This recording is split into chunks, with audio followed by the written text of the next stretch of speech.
Among panawagan nga dili na mo kaya nga mo balik na pud og dito ra gyapon mi sa mong area.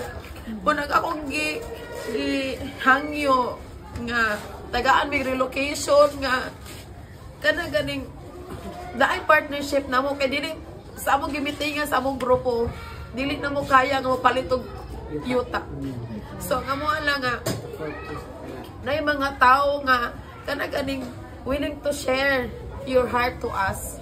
Una among gipanawagan nga matabangan ang sitio Paglaom, matabangan ang sitio Barangay Dumlog nga matabangan ming tanan nga dali ra gani mi makabalhin kay very hard to sleep sick ay wami kana sikit kayo mi diri sa evacuation.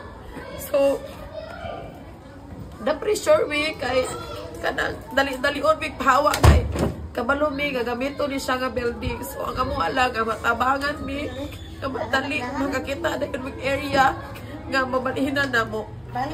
So thank you and hopefully kanang ganing ma-feel ninyo amo ang pain karon. This is the first time. Grabe, it's very worse. Good kayo si Tino. Thank you so much.